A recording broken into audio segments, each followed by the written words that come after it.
اگر نئی عدالت بنائی تو آپ کو ہماری لاشوں سے گزر کر ایسا کام کرنا ہوگا۔ سیاست دانوں کو ٹوائلٹ جانے سے کس نے روکا؟ بھٹو صاحب کی پارٹی آئین شکن کیسے نکلی؟ مولانا فضل الرحمان صاحب کا نواز شریف صاحب کو فون اور کیا کہا؟ اس کے علاوہ آج کی دیگر اہم خبروں پر آپ سے بات کریں گے۔ السلام علیکم، آپ دیکھ رہے ہیں گورکھ دھندا ابرار قریشی، آپ سے مخاطب ہوں۔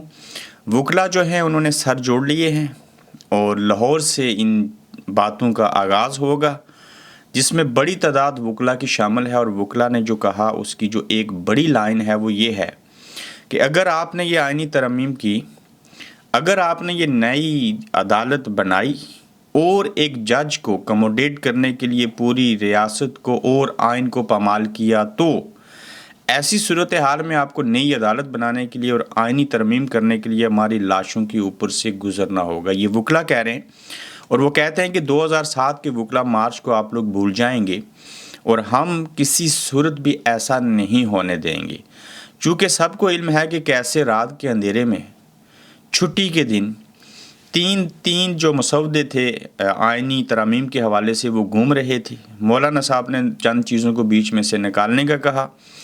پھر آپ دیکھیے کہ یہ سارا مسودہ جو تھا آئینی ترمیم والا، یہ سیاستدانوں کو، اسی پارلیمنٹ کو، سینٹ کو، عمران خان کو، سب لوگوں کو، عوام پاکستان کو کنٹرول کرنے کے لیے یہ بنایا گیا، اور اس کی 3 کاپیاں مختلف لوگوں کو دی گئیں۔ اور جب سیاستدانوں نے یہ بات پوچھی کہ ہمیں بتائیں کہ آئینی مسودہ ہے کہاں اور اس میں ترمیم کس نوعیت کی ہے، تو انہوں نے کہا آپ ہوتے کون ہیں یہ بات پوچھنے والے؟ یہ بات ملٹری اسٹیبلشمنٹ سے پوچھ رہے تھے، فوج نے ہی یہ آئینی مسودہ تیار کیا تھا اور انہوں نے اپنے پاس رکھا ہوا تھا، اور جب مانگا گیا اصل کاپی انہوں نے آج تک کسی کو نہیں دی۔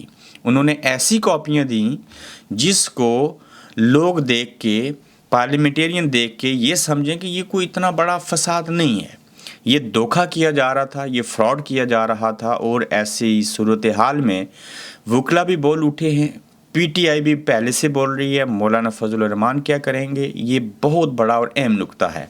تو دیکھتے ہیں کہ دوبارہ سے کب یہ کوشش کی جائے گی کہ ہم آئینی ترمیم کر لیں اور نئی آئینی عدالت بنا لیں، تاکہ اس پورے نظام کو روکا جائے، اور خاص کر ایسے ججوں کو لگایا جائے جو ان کی ہاں میں ہاں ملائیں، انصاف کرنے سے لوگوں کو روکا جائے۔ اور موسٹ سینئر جو چیف جسٹس بننے کے اہل ہیں جسٹس منصور علی شاہ، وہ نہ بن سکیں، کیونکہ وہ انصاف کریں گے اور انصاف کے نتیجے میں پاکستان کی عوام کو ریلیف ملے گا۔ بالخصوص عمران خان جو ہیں وہ باہر آ جائیں گے، تو یہ باتیں ان کے لیے قابل قبول نہیں ہیں۔ پھر آپ دیکھیں، جس دن آئینی ترمیم ہونی تھی اس دن 24 گھنٹوں سے زائد ٹائم سے ایم این ایز کو وہاں پہ باندھ کے رکھا گیا، ان کو ٹوائلٹ تک نہ جانے دیا گیا، اور انہوں نے ٹوائلٹ جانے سے بھی روکا گیا کہ کہیں یہ بھاگ نہ جائیں۔ اور ایم این ایز کی حیثیت جو کہ لاکھوں ووٹ لے کے آئے تھے، ہزاروں ووٹ انہوں نے لیے، وہ یہ تھی کہ وہ ایک قیدی بن کے رہ گئے، اور اوپر سے جب حکم آیا تو اس حکم کی پاسداری کرنا ان کے لیے اتنا اہم تھا کہ جب انہوں نے کہا کہ ہم نے ٹوائلٹ جانا ہے تو انہیں ٹوائلٹ جانے تک سے بھی روک لیا گیا۔ اس حوالے سے آپ دیکھیں کہ جتنے پارلیمنٹیرینز اسمبلی میں اکٹھے ہوئے تھے ان کو بھیڑ بکریوں کی طرح بند کیا ہوا تھا، اور ان کو سوسو کرنے کی بھی اجازت نہیں تھی۔ انہوں کو کہا سوسو یعنی کہ چھوٹا پیشاب کرنے کی اجازت نہیں تھی، اور اگر کوئی واش روم جاتا تھا تو اس کے ساتھ ایک بندہ بھیجا جاتا تھا، وہ نامعلوم۔ انہیں سب سے زیادہ شک ایم کیو ایم پر تھا، اور موحد پیرزادہ نے یہ بات کہی ہے کہ اس طرح کی صورتحال تھی، اور حکومت نے آئینی ترمیم کا مجوزہ مسودہ اس لیے خفیہ رکھا کیونکہ وارداتیں خفیہ رکھی جاتی ہیں۔ حسن نثار ایسے کہہ رہے ہیں، اور جو صحیح بات ہوتی ہے وہ سامنے آ جاتی ہے، اور جب چوری اور واردات کرنی ہو تو اس کو خفیہ رکھا جاتا ہے۔ وہ ذوالفقار علی بھٹو جو پھانسی چڑھ گئے، جنہوں نے اس ملک کو حتمی آئین دیا، جو اس آئین کی پاسداری کرنے والے تھے، جنہوں نے پھانسی قبول کر لی لیکن وہ ڈٹے رہے اور جھکے نہیں، انہی بھٹو صاحب ہی کی پارٹی جو ہے وہ آئین شکن نکلی اور آئین شکنوں کی سہولت کار بنی۔ مولانا فضل الرحمان آخر کار مان جائیں گے اور ان کی آراء کو بھی ترامیم میں شامل کیا جائے گا۔ اگر انہوں نے بالکل حکومت کی مخالفت کرنی ہوتی تو وہ پہلے دن ہی حکومت کو انکار کر دیتے۔ رہنما پیپلز پارٹی قمر زمان کائرہ ایسے کہہ رہے ہیں، یہ قمر زمان کائرہ نون لیگ کے احسن اقبال ہیں، اور احسن اقبال پیپلز پارٹی کے قمر زمان کائرہ ہیں۔ بڑے انٹلیکچوئل آدمی ہیں دونوں، لیکن दिमाग का इस्तेमाल गलत करते हैं। भुट्टो का नवासा वोट की इज्जत का ड्रामा और कटी पतंग सब मिलकर बूट के आगे लेट गए हैं और कह रहे हैं कि मेरे मुंह पे अपना आप रख के गुजर जाएं, यानी कि मेरे मुंह पर अपना पाँव रख के गुजर जाएं। ये ज़्यादा ठीक रहेगा। और ये भुट्टो साहब के नवासे हैं और हम इनमें बीबी बेनज़ीर भुट्टो शहीद को तलाश कर रहे हैं। काश ये 10% भी अपनी माँ पे जाते। यकीन जानिए कि बेनज़ीर भुट्टो शहीद और ज़ुल्फ़िकार अली भुट्टो शहीद के ये लगता है कि पास से भी नहीं गुजरे, जिस तरह का इनका तुरा इम्तियाज़ है, जिस तरह की ये पॉलिटिक्स कर रहे हैं, जिस तरह से इन्होंने बैत की। आगे बढ़िए कि मौलाना फजलुर रहमान साहब ने नवाज शरीफ साहब को फ़ोन किया, और ये फ़ोन क्यों किया और उसमें क्या कहा, ये बड़ा अहम नुक्ता है। आपको याद होगा कि नवाज शरीफ साहब और शहबाज शरीफ साहब दोनों जो हैं वो मौलाना फजलुर रहमान साहब से मिलना चाह रहे थे। फिर उसके बाद नवाज शरीफ साहब क्यों ना मिले और नाराज़ हो के और भाई के ऊपर गुस्सा करके वापस लाहौर चले गए, इस्लामाबाद आए और मौलाना साहब से ना मिले। उसकी वजह ये हुई कि ये रजीम चेंज के लिए कितनी बड़ी इंसल्ट की बात है कि मौलाना फजलुर रहमान ने नवाज शरीफ साहब को फ़ोन किया और कॉल पर कहा कि आपको भी ये लोग गुमराह कर रहे हैं, आप बराए मेहरबानी मत आएँ।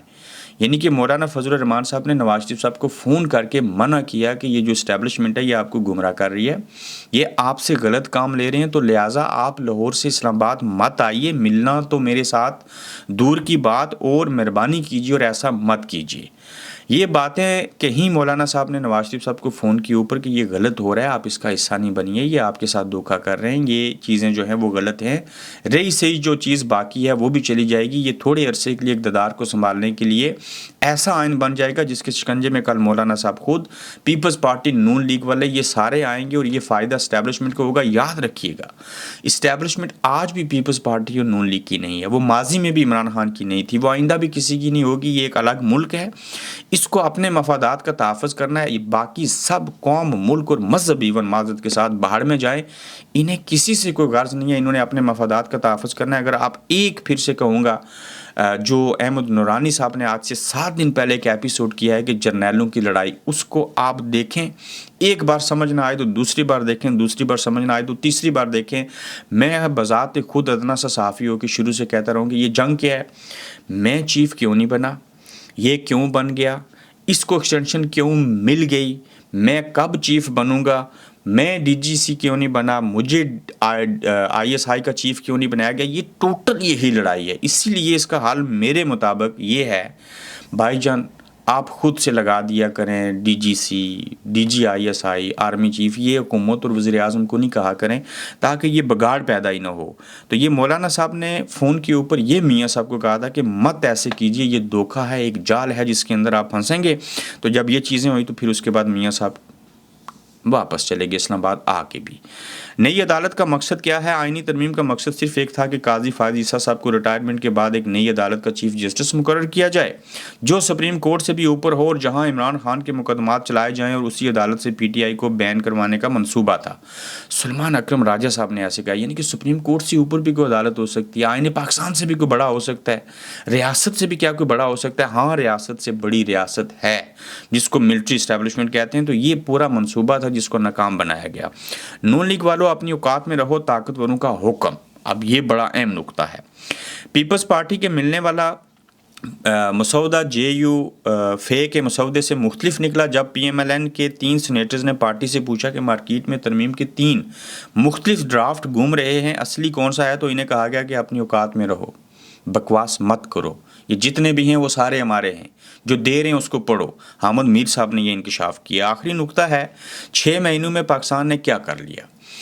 6 माह में 4000 पाकिस्तानी कंपनियां दुबई में रजिस्टर्ड हुई, लेकिन इनको फ़र्क नहीं पड़ता, उनका पैसा और जायदादें बाहर हैं। इमरान खान ऐसे कह रहे हैं, और जबकि तकरीबन 6 से 7 लाख लोग हर साल जो हैं वो पाकिस्तान को छोड़ रहे हैं। 94% पाकिस्तानी मुल्क को छोड़ना चाहते हैं। हालात इस कदर गंभीर हैं, बुरे हैं, सिक्योरिटी के हवाले से, बाकी चीज़ों के हवाले से, उनके ऊपर किसी की कोई तवज्जो नहीं है। तवज्जो कहाँ पे है? अपने मफादात का तहफ़्फ़ुज़ करना है, तरमीम करनी है और बाकी चीज़ें करनी है। यूट्यूब चैनल को सब्सक्राइब कीजिएगा, अपना ख्याल रखिएगा, जल्द आपसे फिर मुलाकात होगी। आप देख रहे हैं गोरखधंधा अब्रार कुरैशी के साथ।